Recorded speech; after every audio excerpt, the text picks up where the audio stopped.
Well, good morning, everyone. And thanks for joining us for Illinois Sustainable Ag Partnerships webinar series on USDA's Partnership for Climate Smart Commodities. This is the first of a series of 4 webinars this summer. My name is Megan Baskerville, and I am the president of ISAP, as well as Illinois Ag Program Director for the Nature Conservancy. The Illinois Sustainable Ag Partnership is a coalition of organizations working to improve soil health and water quality by promoting the adoption of conservation cropping systems.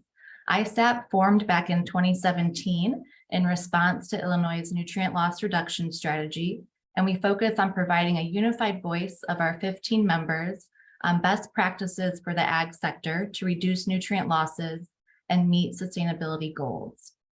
We created this webinar series to provide unbiased, pragmatic information to Illinois producers and landowners about the many opportunities available through U.S. Department of Agriculture's new Partnership for Climate Smart Commodities funding.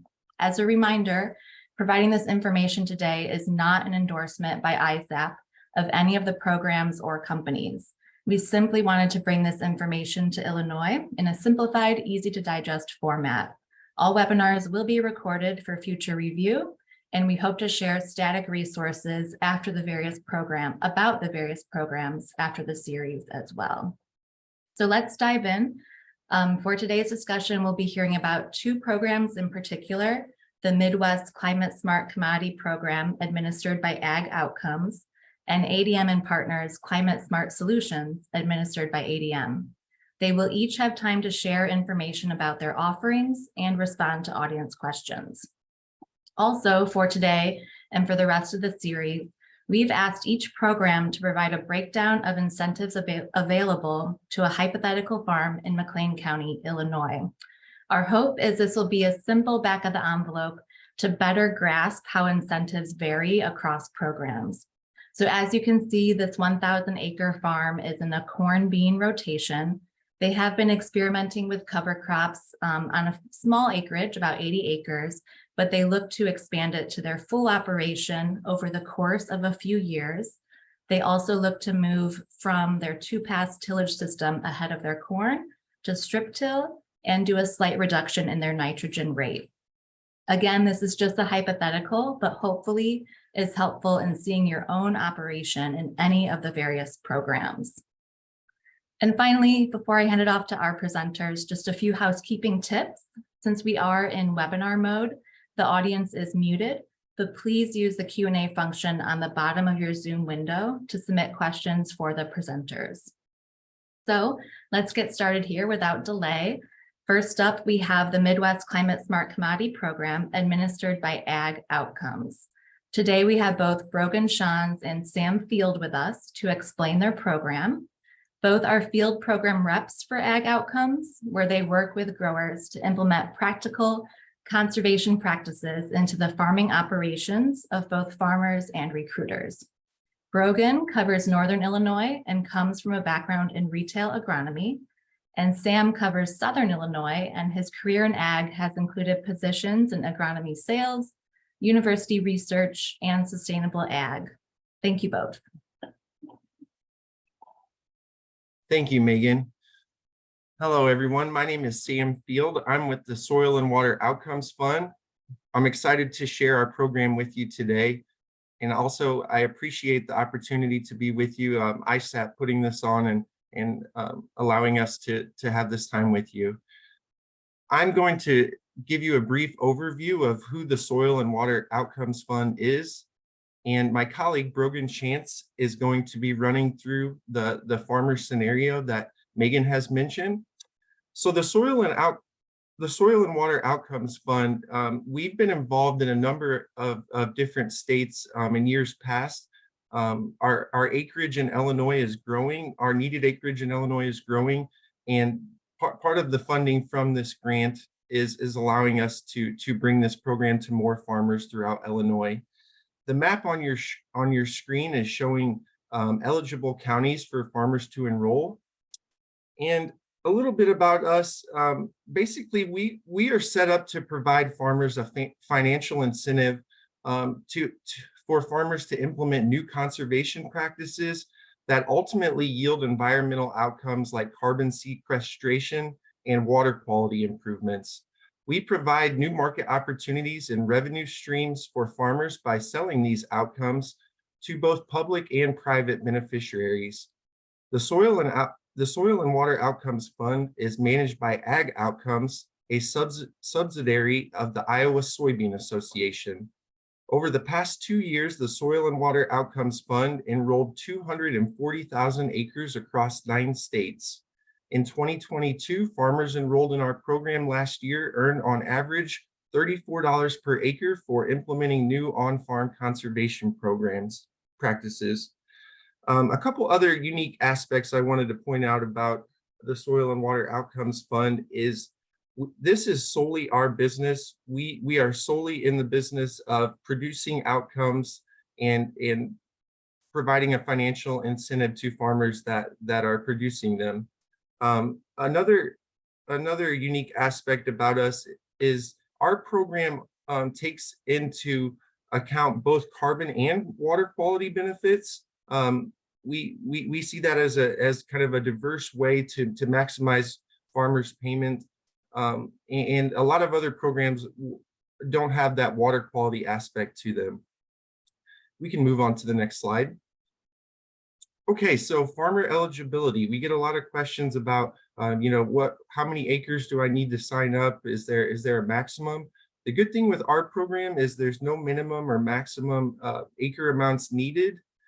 Some of the eligible practices that can qualify for a payment include no-till / reduced tillage, or things like strip till, minimum till, adding cover crops to your rotation, extending crop rotations, having a more diverse crop plan with other crops beyond our traditional corn and soybeans. And also a fertilization management can yield environmental outcomes. If we have found ways to adjust our fertilizer rates from previous years, we can also look at that as well. All fields must be in an eligible county and also be highly erodible land and wetlands compliant. Some other comments are that the main point I want to drive home on this slide is that the fact that we are not paying farmers for practices that they've been implementing.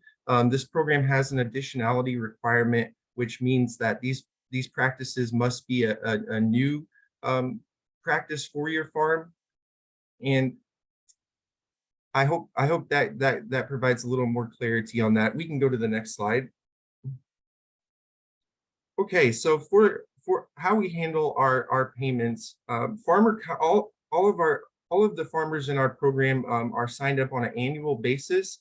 Contracts are for 1 year. You have the option to enroll acres each year,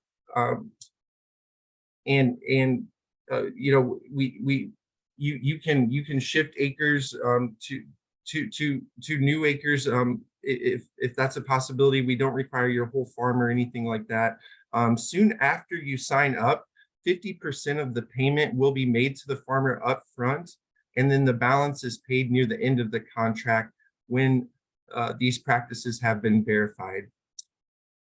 Payments are based on the outcomes of adopted practices. So the longer season we can have a cover crop in the ground, some of these more nuanced aspects of these practices can go a long way into maximizing that payment.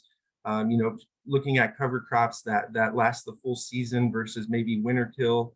And stackability, can you participate in other programs with our program? Unfortunately, we do not allow any farmers to be enrolled in government programs and this program. The USDA is ultimately one of the buyers of our outcomes, so we can't have any double dipping in multiple programs. Next slide, please. Okay.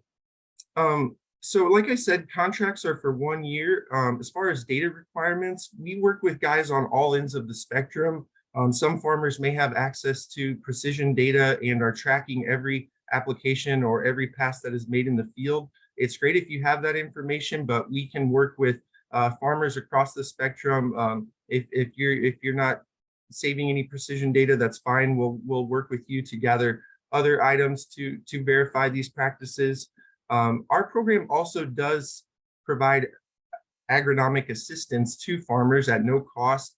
We're happy to do field visits with you. We're happy to discuss your operation and look at what practices would maybe be easiest for you to implement, which practices maybe you might gain the most benefit from on your farm. And I think that's the last point I want to make on this slide. We can go to the next one. Okay, on the enrollment process, I just wanted to run through kind of what the steps are. Step one is you come to our website, theoutcomesfund.com, to create an account, map your field boundaries, and enter your baseline cropping information. Step two is you will receive a proposed payment offering to you by email within 1 or 2 weeks of uploading this information. And from there, you can decide if you wish to participate. At this point of the enrollment process, we're working with farmers to say, how can we maximize that payment? You know, can we add another crop to the rotation? Can we look at other acres? So it's fairly flexible throughout the enrollment process. If you see something you want to change, we can always do that. Farmers will receive technical assistance from someone like myself or Brogan here in Illinois. And then the remaining 50% payment will be made after the crop year is complete, and these environmental outcomes are measured and verified.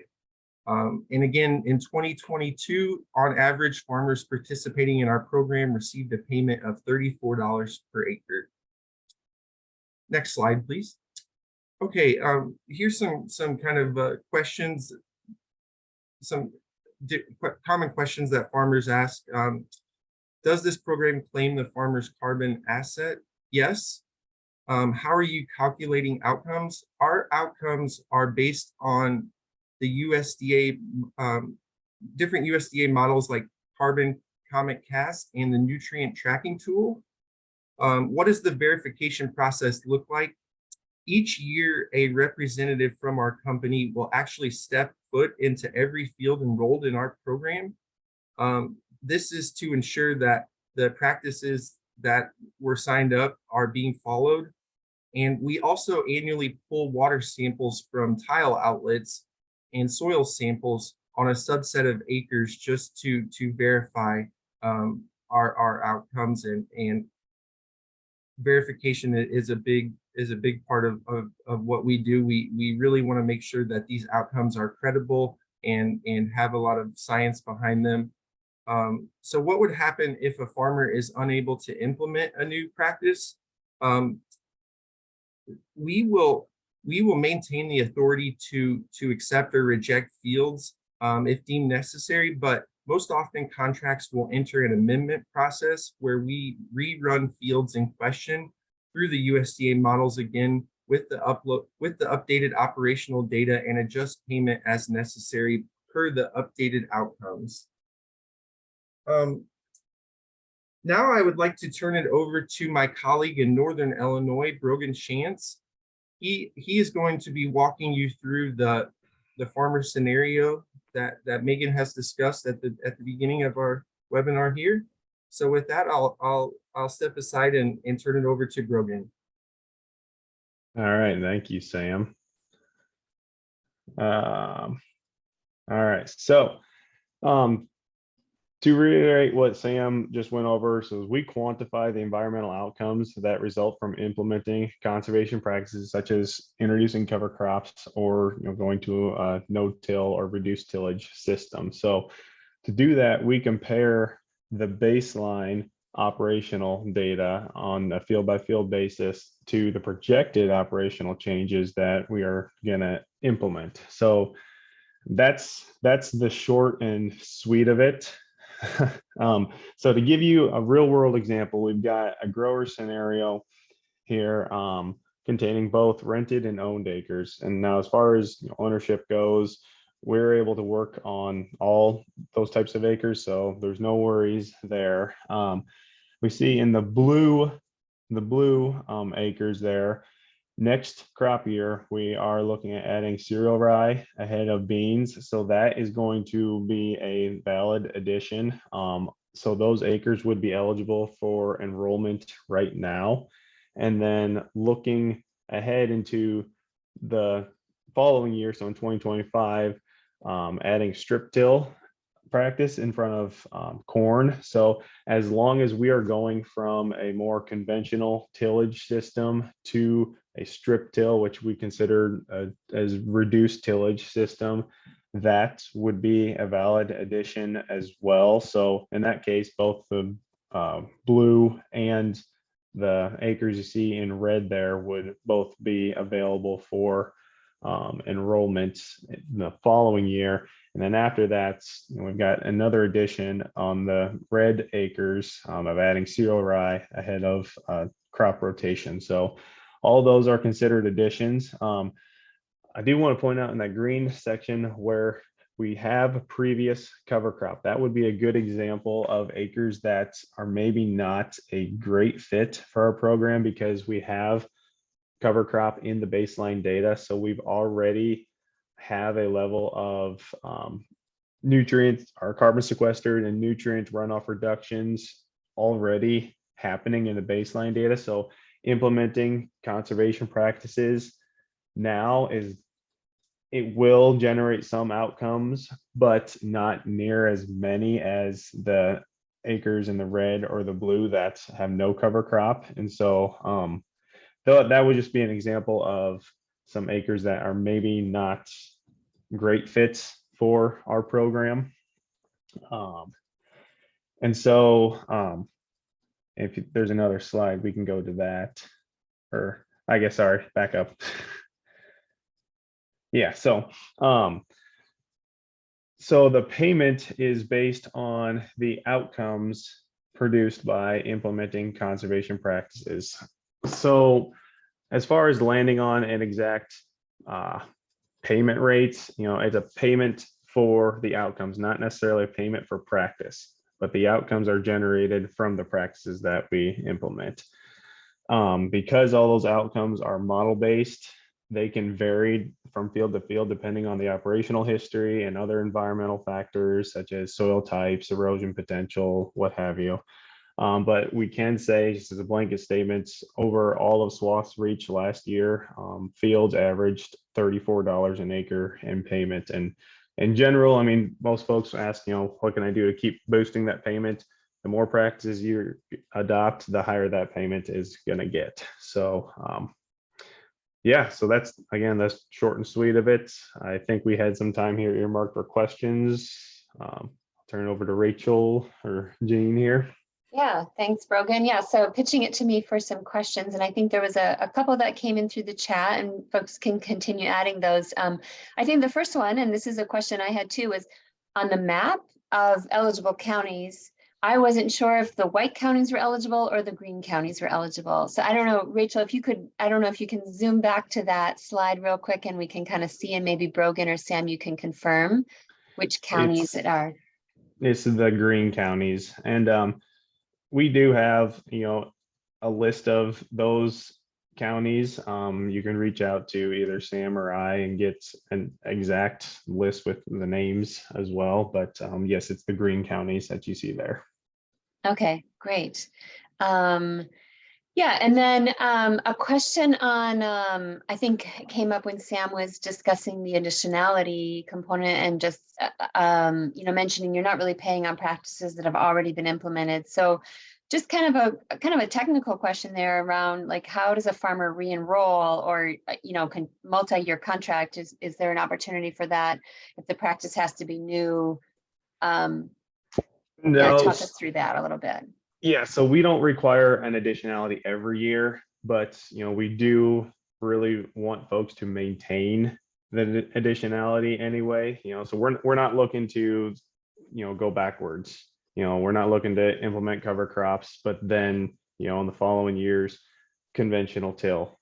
So it's not something where every year we're going to be asking. I mean, I do kind of like to push folks and, hey, let's, always be looking at the next step. But, at the end of the day, as long as we're maintaining the practices, that's, what we ask. Okay, and then you mentioned, you're paying on the outcomes, and so that change in carbon. I think Sam may have mentioned Comet or Comet Planner. Are you using that, or are you using actual sampling, or a combination of the two? Both. So so again, the outcomes are determined by the models. So that's how we are verifying, or that's how we're determining what carbon is being sequestered. But those soil samples that we pull every year, that data actually goes to our third-party environmental analysis group, and they're the ones who run, the data all through the Comets and the NTT. They are, we ask that it's third party so that, we can remain, unbiased there. But then they use that soil sample data to verify those models and strengthen them and constantly keep them updated. So we use real in-field data every year to verify those models that we use to determine the changing carbon there. So hopefully that answers that.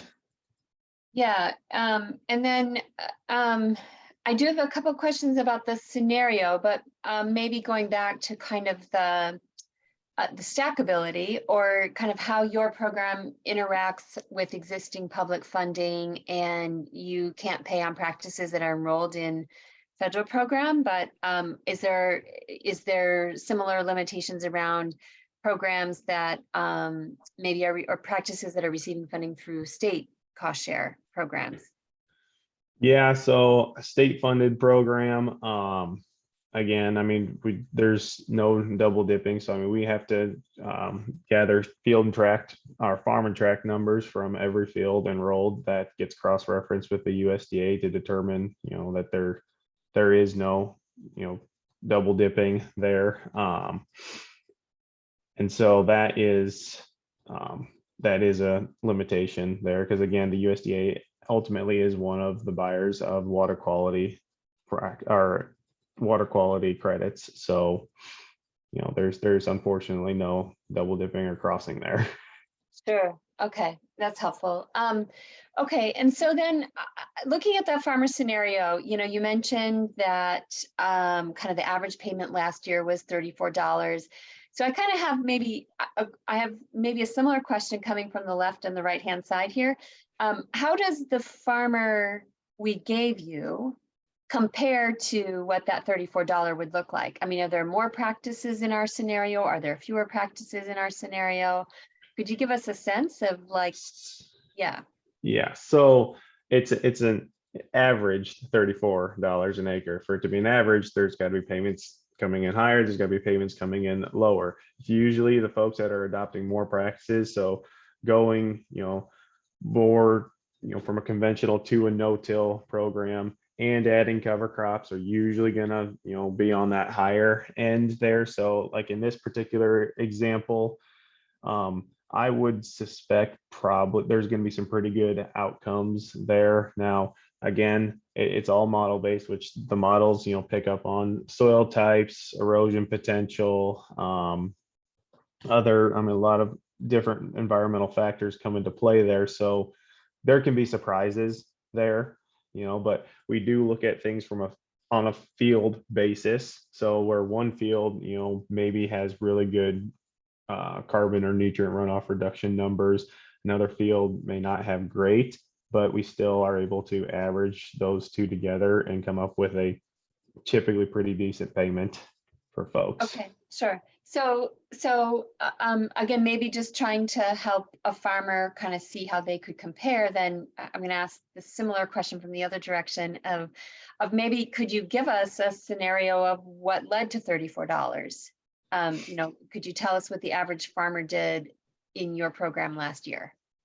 So I'd say to get around that 30, 34, potentially higher mark, most folks were having to introduce a no-till practice and some sort of cover crop practice. So at least two practices there. The folks who are just maybe going to a no-till practice, the payment didn't quite pan out quite that well. Mhm.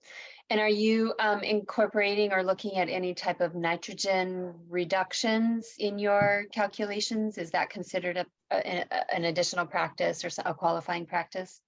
It is, yes. It's because there you're looking more at the nutrient runoff reductions there, which we do take into consideration. So it is a qualifying practice, although it usually doesn't get the payments quite as introducing the no-till or introducing cover crops do. So that's why we kind of push that so much more, because that's where we get into the real attractive payments usually.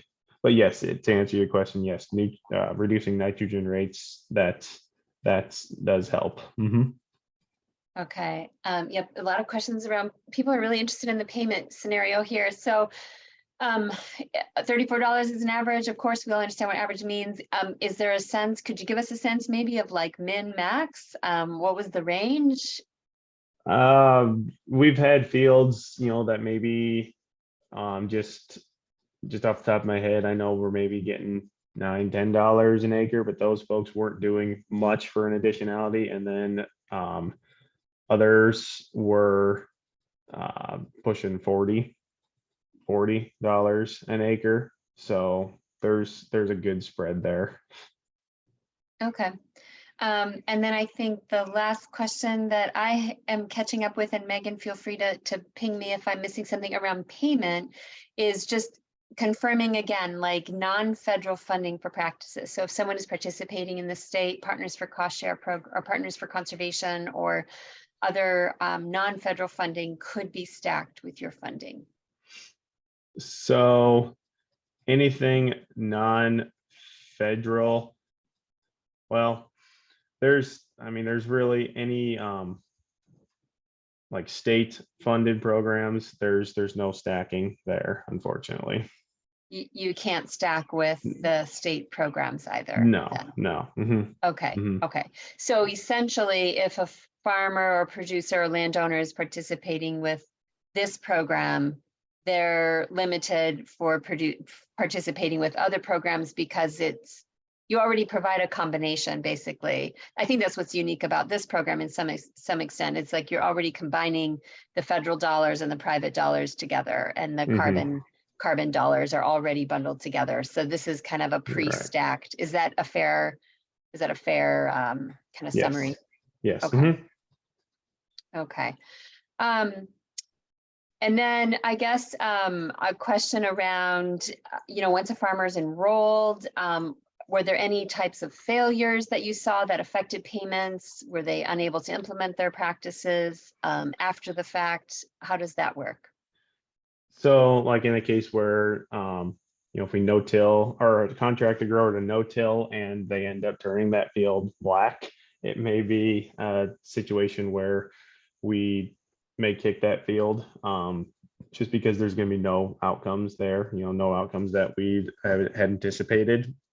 But otherwise we can, enter an amendment process, because we do work in contracts. And so to be official, we create the amendment there. We rerun the operational data, we get new outcomes there, and then that payment is adjusted according to those outcomes. Okay, all right. I think I have one last question, and then we're going to transition to Jenny with ADM. But what are the data? Like, who owns the data, and how are farmers' intellectual property being protected within the program? So again, we are a subsidiary of the Iowa Soybean Association, and so we are within their organization, and we have our own database program. So we are the only ones who have access to that data. The only folks that gets shared with is SEC, who is our third-party environmental analysis group, and they just get the field locations, geographical locations, and the operational data. So like previous tillage, fertilizer rates, and then the projected scenario, what's going to happen. So that's the only sharing of data that we do. Otherwise, it is solely in our program, which is part of the Iowa Soybean Association.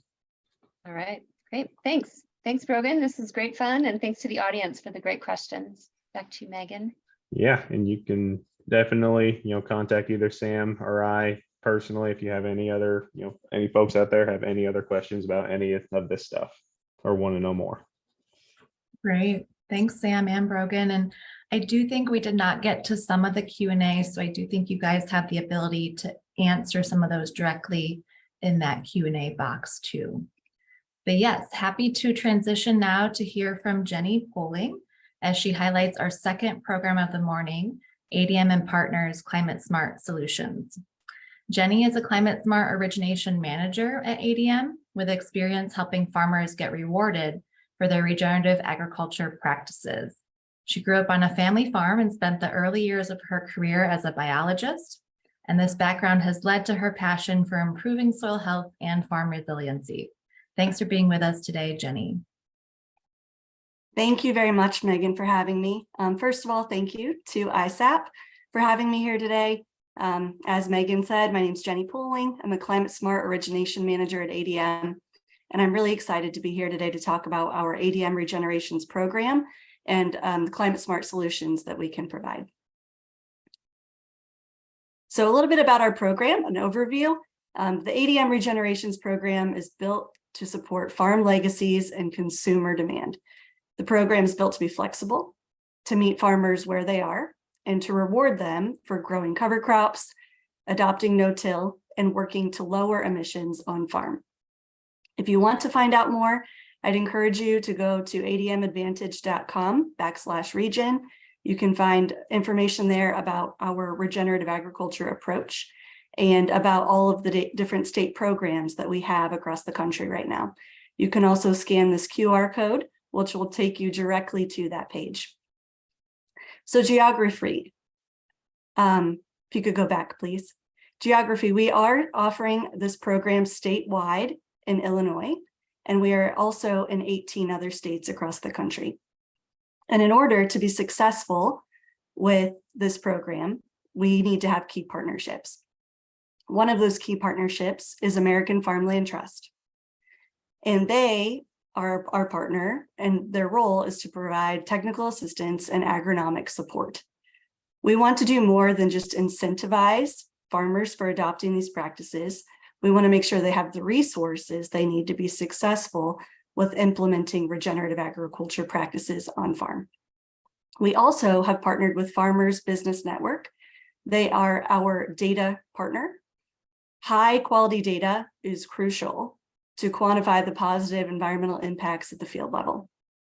FBN is very efficient with data collection and reporting, and they help simplify this process for the farmer. Next slide, please. So a little bit about farm eligibility. You heard me say earlier, the goal of this program is to keep it simple and to keep it flexible for a farmer. We do not require a minimum or maximum in order to enroll in our program. And we offer opportunities for new and previously planted cover crop acres, no-till, strip-till, nutrient management, living roots year-round, nitrogen balance. All of those opportunities are available with our wheat program. And then we also have emission scoring for corn and soybean acres. Additionality is also not required for majority of our payments. There's one bucket of payments that we'll talk about here in a minute that does require additionality to qualify. Next slide, please. Okay, so money matters, conservation compensation matters, and this is really important that we make sure we cover this well. So the way that this works, if a farmer enrolls in our program, they sign an agreement, they complete the data program requirements, a guaranteed payment date would be May of 2024. And for compensation, as I mentioned, we have a few different opportunities. ADM was awarded a $90 million Climate Smart Commodities Award. 100% of those funds are going direct to farmers. As part of the grant, we can offer some new cover crop opportunities. If farmers plant totally new cover crop acres in 2023, they could be eligible for up to $25 per acre. If they planted cover crops for the first time over the past 5 years, we could pay $15 an acre on those acres for this year. Now, since this is USDA funded, it cannot be paired with a federally funded program because, again, that would be double dipping. But additionally, we do have opportunities for early adopters or for farmers that are part of an NRCS program. We have standard payments of $10 an acre for cover crop. Again, that's a good opportunity for a farmer that's been planting cover crop acres for longer than 5 years, or if they are part of a federally funded program, maybe through NRCS, such as CSP or EQIP. And we also have weed opportunities for conservation tillage of, it would be conservation tillage, meaning strip till or no-till. That would be $2 per acre. Living roots year round. So if you're doing a double crop following wheat, that would qualify for $3 an acre.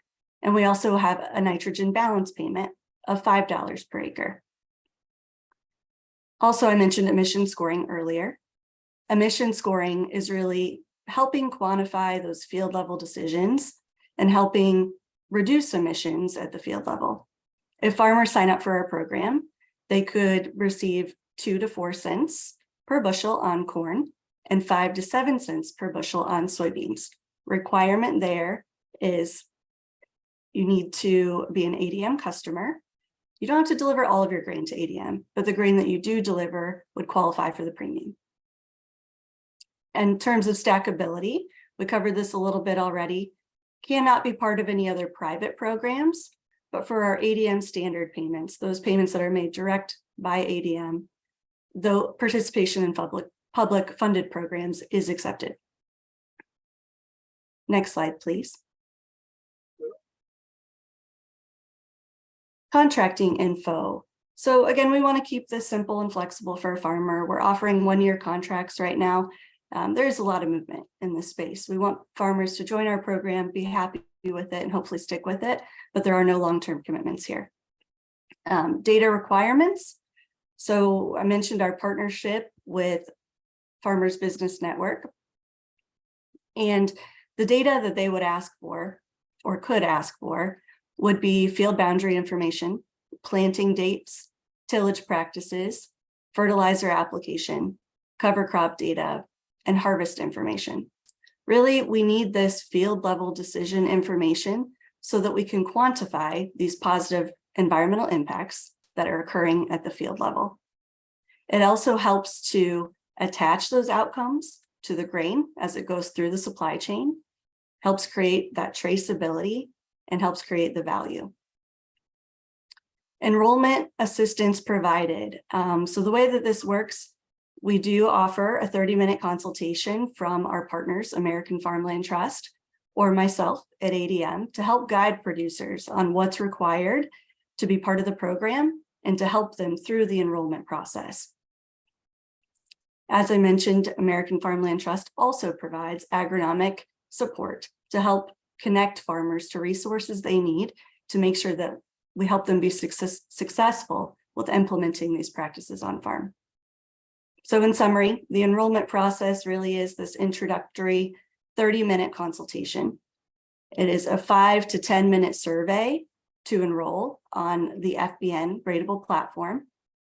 Right then and there, you'd be prompted an agreement. Once you sign that agreement, you are enrolled in the program. Farmers Business Network then would reach out to the farmer to help them through the data collection process.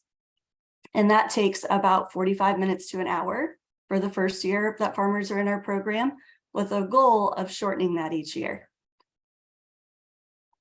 Next slide, please.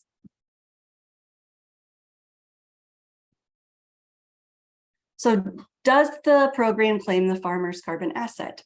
The answer to that is yes. And I want to explain a little bit about the approach here and why that's necessary for ADM.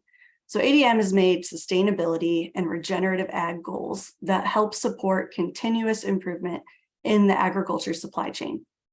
This will ultimately attach positive environmental impacts to agriculture ingredients created by ADM and helps tell the good story that farmers are doing to improve greenhouse gas emissions, water quality, and soil health. The ultimate goal here is to create more value for the crops farmers are growing regeneratively by adding environmental characteristics to the practices that ultimately impact the environment. Programs like this are helping build the infrastructure to help develop those markets. And in order to be successful and to create that value, we need to be able to quantify the outcomes. This is done through a model for carbon sequestration using Comet Planner. So the verification process, again, the goal here is to keep it simple and easy for producers. FBN will use satellite imagery to confirm that the practice did occur. They can use that satellite imagery to determine if a cover crop acre was planted. FSA records can also be shared for verification. We will be soil sampling on a small scale, starting out this year to sample for soil carbon. And FBN will use quality control to confirm that information that farmers provide on their field level practices. We do not have any penalties if the farmer is not able, really, as long as the farmer completes the requirements of the program, if they complete all of those steps, they'll qualify for payment. If a farmer isn't able to plant a cover crop acre, for example, due to weather, or if a farmer decides they don't want to move forward with the data collection process, they just simply wouldn't receive payment. Next slide, please.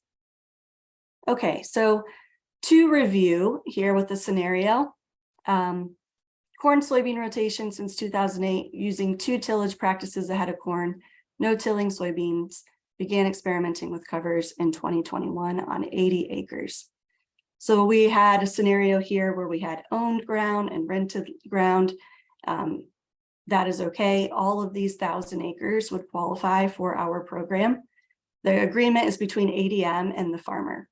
The person doing the work on the land and providing the field level practices is who signs that agreement.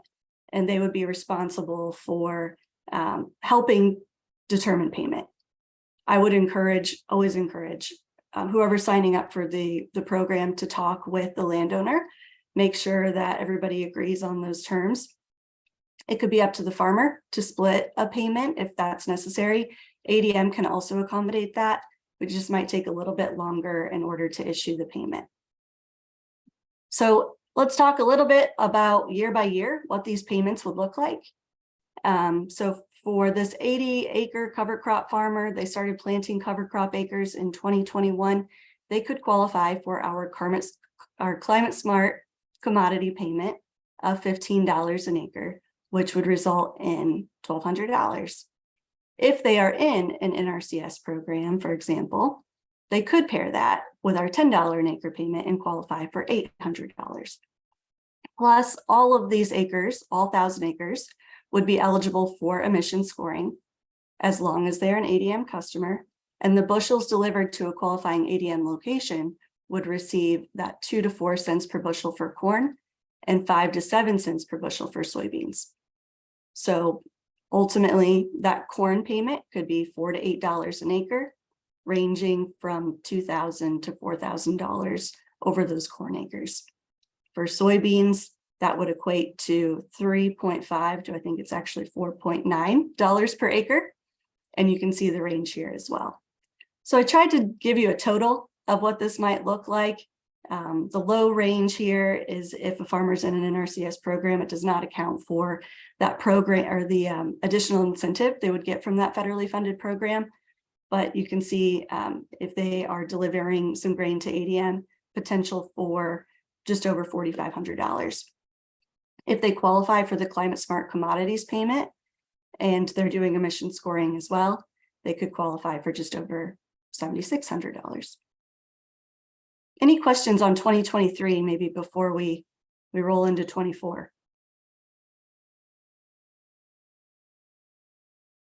I think we can come back. I don't see any questions right now, Jenny. So if you want to go to the next one, and continue through the progression.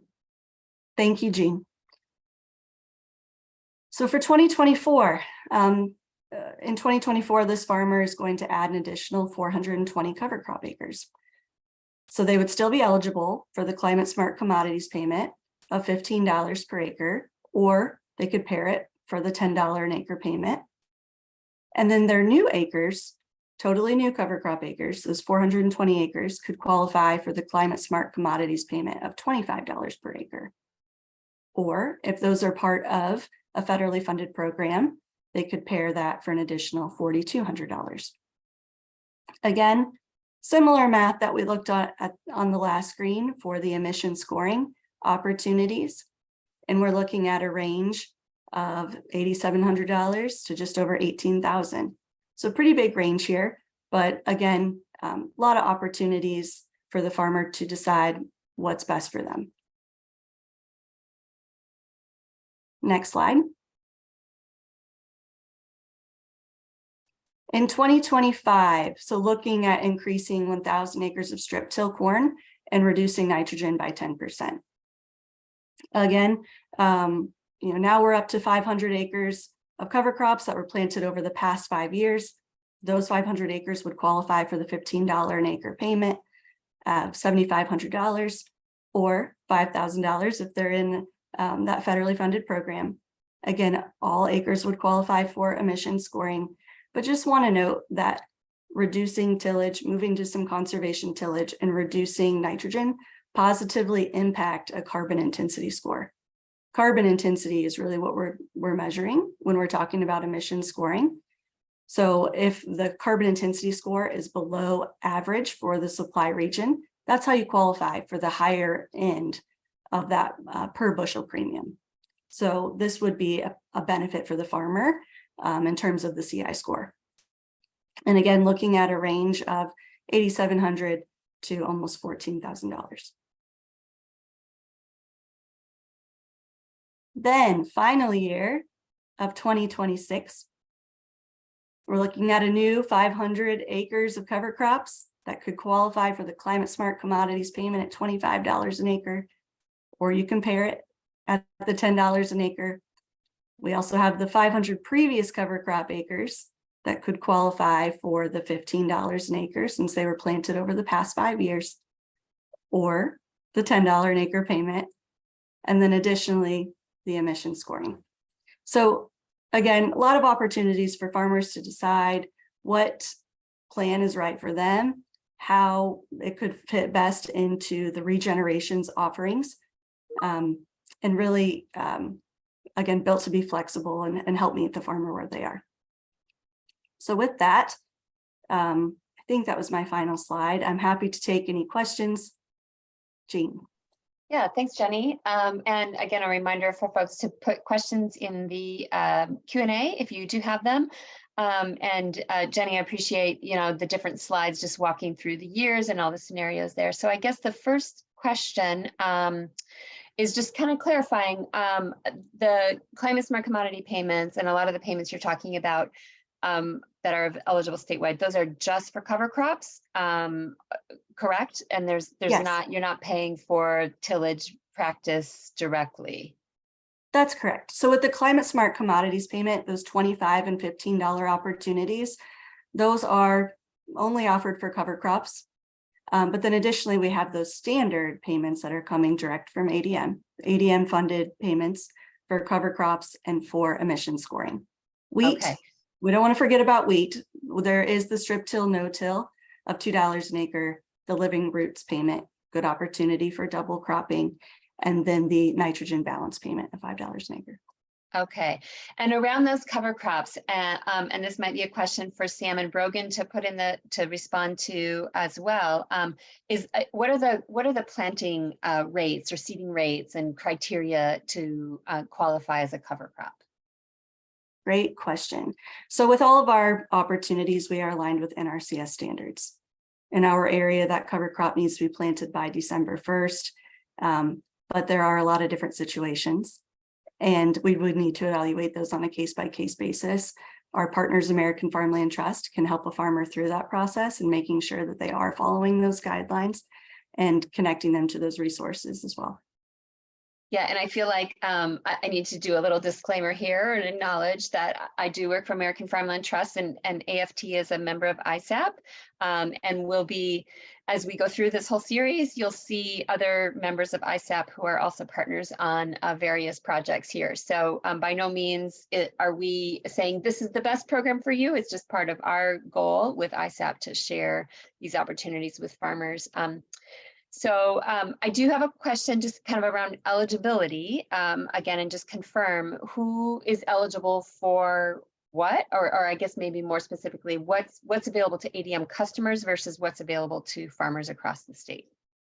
Great question. And to clarify, so cover crop opportunities are statewide. You do not have to be an ADM customer to qualify for the cover crop payments, whether that's climate smart commodity funding, or if it's the standard $10 an acre payment, open to all producers across the state of Illinois. For our wheat program, do need to be an ADM customer, need to deliver something to ADM. It does not specifically have to be wheat, just need to be an ADM customer. For the emission scoring, again, need to be an ADM customer. You do not have to deliver all of your bushels to ADM, but those corn and soy acres that you deliver to a qualifying location will qualify for the premium. Okay, and then a little bit just more detail on that emission scoring piece. I think you gave a range of, oh, I forgot that, was it something to 4 cents, 2 to 4 cents for corn, or 3 to 5 cents, or something like that for soybean? Is that the, how does a farmer, like, what does that range look like from a farmer? What puts you at the 2 cents versus the 4 cents, or the, the high versus the low there? Great question. So with our emission scoring, again, we are trying to measure the carbon intensity that's occurring at the field level. And those ranges are 2 to 4 cents on corn, 5 to 7 cents per bushel on soybeans. Farmer signs up for the program. They go through the data collection process with FBN, and FBN is going to help calculate what that carbon intensity is. They do that by asking for planting dates and rates, asking for fertility program. Fertilizer efficiency has the biggest impact on carbon intensity. So if a farmer is efficient with their nitrogen, if they add if they add a stabilizer to their nitrogen, that's going to have a really positive impact on that carbon intensity score. Also, tillage practices. So if you're making less passes across your field, that's going to contribute positively to the carbon intensity score. Chemical program, again, same concept. If you're making less passes, less emissions, better carbon intensity. And then yield. Yield is an important component of the carbon intensity score. Really, you're looking at emissions divided by yield to calculate that score. If the score is below the benchmark for Illinois, for our region, you would qualify for the higher premium. Okay, and so you may not know that until after the whole season is done and all of the data has been collected. Yeah, when I talk with farmers and kind of walk them through that, they know pretty quickly if they are efficient with nitrogen. They'll know if that's going to be a benefit for them. If they are doing some conservation tillage, again, positively impacts that score. So kind of help them know how to get a better score. And then hopefully that first year that they sign up for the program, we provide, the FBN actually provides them with a final report that shows them their score, how that compares to other producers in the area, and ways that they could improve that score for the future so that they can qualify for the higher premiums. Okay. And then I think there was a kind of a question, you mentioned a May payment timeline. And so just kind of explain the calendar that leads to that. Are you paying for practices that were implemented before, or practices going forward? And I think especially with cover crops, I think that seems kind of clear, but maybe with emission scoring, I'm kind of curious how that is determined. Yeah, so the best way to think about that is, those field level decisions and that data that's provided to FBN. If you're providing that information based on the 2023 crop year, everything happens in 2023. The data collection deadline is December 1st of 2023. Over those next few months, FBN is going to be helping us analyze that data, quantify those outcomes farmer gets paid on that work that was done in 23 in May of 2024. Then we open enrollment for the 2024 crop year. Okay, that's helpful. And I know we have a question coming in, and this is true. So a lot of these projects we're talking about are actually funded by USDA to grants or through grants to folks like ADM, to the Iowa Soybean Association. In the future, we'll hear from Tuterra, we'll hear from other corporations. How does ADM respond to taxpayers that sees this really just as public dollars going to ADM? Sure. So as I mentioned earlier, there's that climate smart commodity funding, but 100% of that is going direct to farmers. The ADM, we got the grant, but we're paying the farmers for the work that they're doing. And ADM's really in this space to help create that value and to be able to reward the producers for the work that they're doing to create these positive impacts on the environment so that we can create that value through the supply chain and decarbonize the supply chain. Right. Yeah, thank you. Well, I want to be mindful of time and make sure folks have time to do some wrap up. And we do have an evaluation survey after this. So Jenny, I'll leave it there. There's a couple more questions and you're welcome to check the Q&A box as well and respond to any, but I appreciate your time this morning, Jenny, and I appreciate Sam and Brogan as well, sharing information with us. There was a question about slides being sent, and I think that we need to just double check with our presenters if that's okay, and we can post those as PDFs to our website, along with a recording of today's webinar.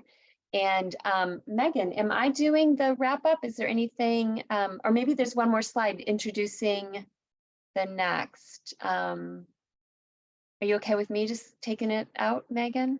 Go for it. Yes. Okay. All right, great. So, I already covered some of these housekeeping things that the recording will be posted and a follow-up email will include resources and links that presenters have shared with us.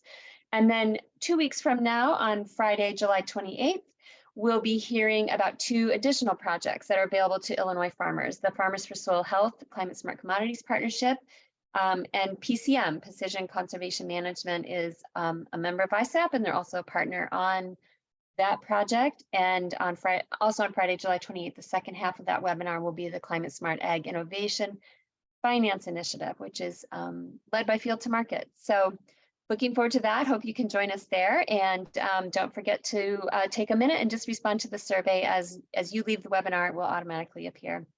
Thank you to our presenters and to Megan and Rachel and everybody who joined us today. Thank you.